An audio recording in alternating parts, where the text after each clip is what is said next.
Why does the world look the way it does today? Where are we going? How in the world did we get here?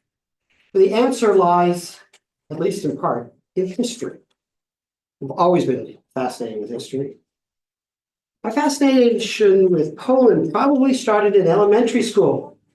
My best buddy was a little guy named Joe Velasco.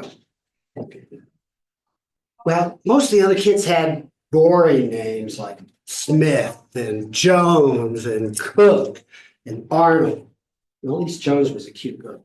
But Joe and I had interesting names.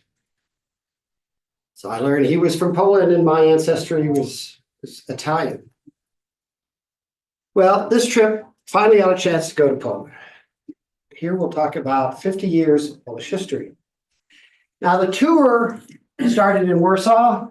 We went up to the Baltic Sea, Gdansk, down to Wrocław, Krakow, the mountains, and back to Warsaw. Poland, as Mick pointed out to me the other day, is half the size of Texas. It's one of the larger countries in Europe. Well, World War II began in Gdansk on the Baltic Sea. The Nazis struck there first, September 1st, 1939.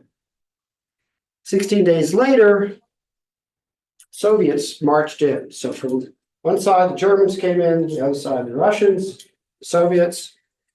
Poland was gone in a month. One of the things that Poland did, was that the Soviets did, is they captured a whole lot of officers and officials. They took them into the forest of Katyn and killed them. So in Wrocław, they took us to this monument to victims of that tragedy. We were there a cold, drizzly night, which probably made it more impactful. There's the angel of death is overseeing the symbol of Poland, who's cradling a murdered prisoner of war. Picture on the left I took, picture on the right, it's from the internet, it's the same thing in the daytime. And there's the symbol of Poland, cradling a victim. DJ Drew, you as creators and artists, I'm impressed when I come to a place like this, how impactful. I can't tell you what it felt like. Kathy was so moved by this, she had to walk away. Well, Nazis and Soviets eventually got fighting with each other. Nazis went all the way to Moscow, came very close to knocking the Soviets out of the war. Soviets eventually turned around, marched back. 44 and 45, they took all of Poland on their drive into Germany. They kept the Polish government in exile, which was in London. They kept them out of the country. In fact, any of these that tried to get in, some even tried to parachute, they were killed.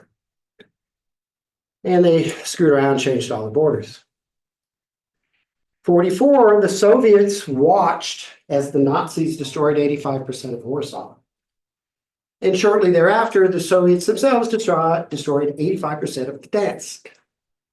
Upper picture is what it looked like in 45, 2023. We were there, we walked down the street. I want to point out that the enemy of my enemy is not necessarily my friend.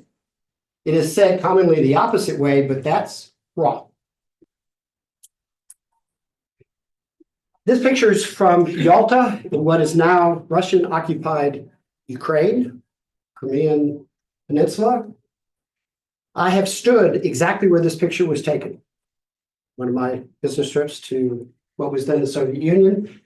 Yalta Conference, Churchill, Roosevelt gave away Eastern Europe, Stalin. In exchange for Stalin continuing to use Soviet soldiers as expendable. The Soviet approach to war is just meat grinder.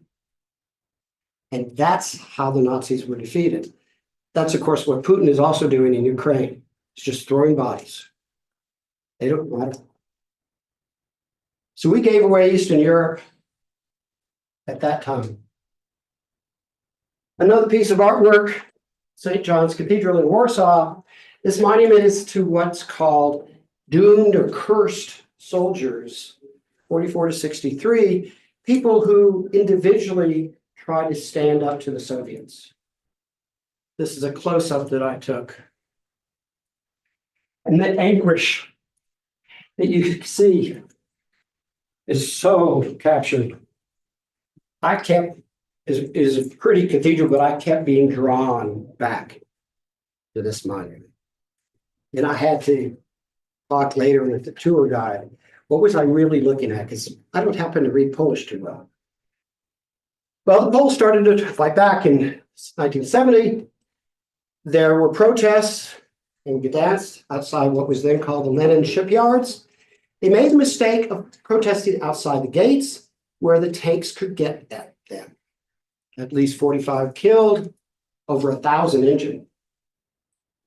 They kept protesting and eventually did strikes in 76. This monument outside the Solidarity Center is in commemoration to the fallen workers. And in 78, something really important happened. And I remember this day. Bishop of Krakow, Karol Wojtyła, was elected Pope John Paul II. I lived in Boston at the time, and as a cradle Catholic, wait a minute, the Pope's not Italian? What? Who is this guy? Where, what, Poland? What? It was a complete total shock. It galvanized the Polish nation. Who would win? All of communism, the whole Soviet bloc, or some Polish guy? Well, of course, we know the answer. The Poles earned their freedom in 1980. Another strike. This time, the strikers stayed inside the walls. The Soviet-backed government couldn't get at them. They brought the system to the point of recognizing the first independent trade union anywhere in the Soviet bloc. Soviets counterattacked the next year, imposed martial law.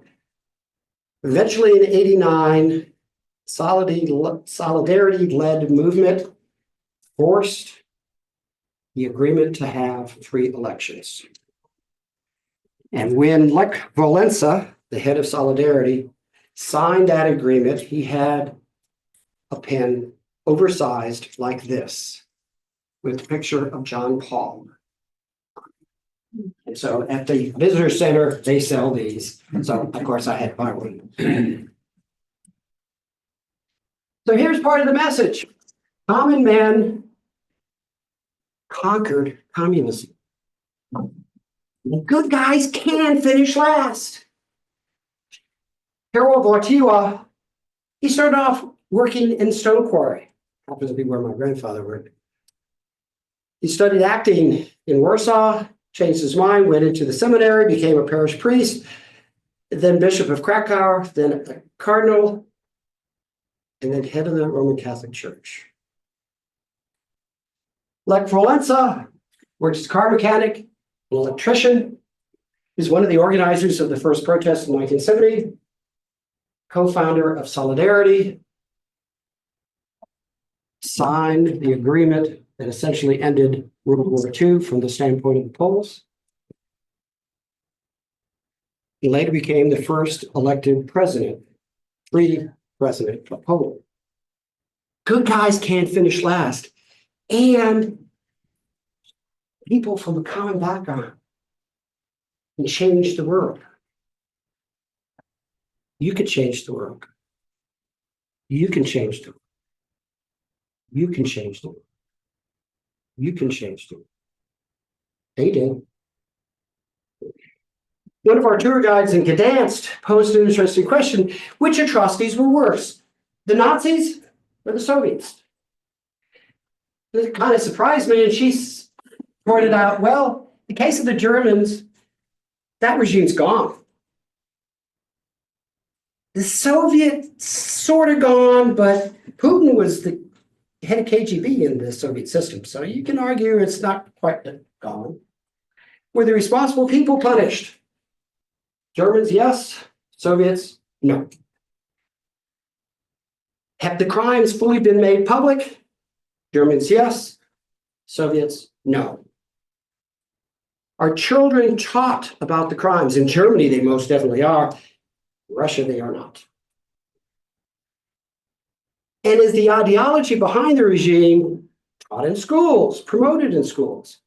Nazism certainly isn't anywhere, but communism and Marxism certainly is. Another way to think about this is years ago, historians came up with a list of the all-time murderers. Number 3 on the list, Hitler. Number 2, Stalin. Any guess who number 1 is? Mao Zedong. So the Russian, Stalin, and the Chinese, Mao, their regimes are still there. And I leave you with this. Those who do not remember the past are condemned to repeat it. That's one of the reasons we study history. What are the lessons? What gems do we learn from the historians? Because we don't want to repeat such tragedies. True.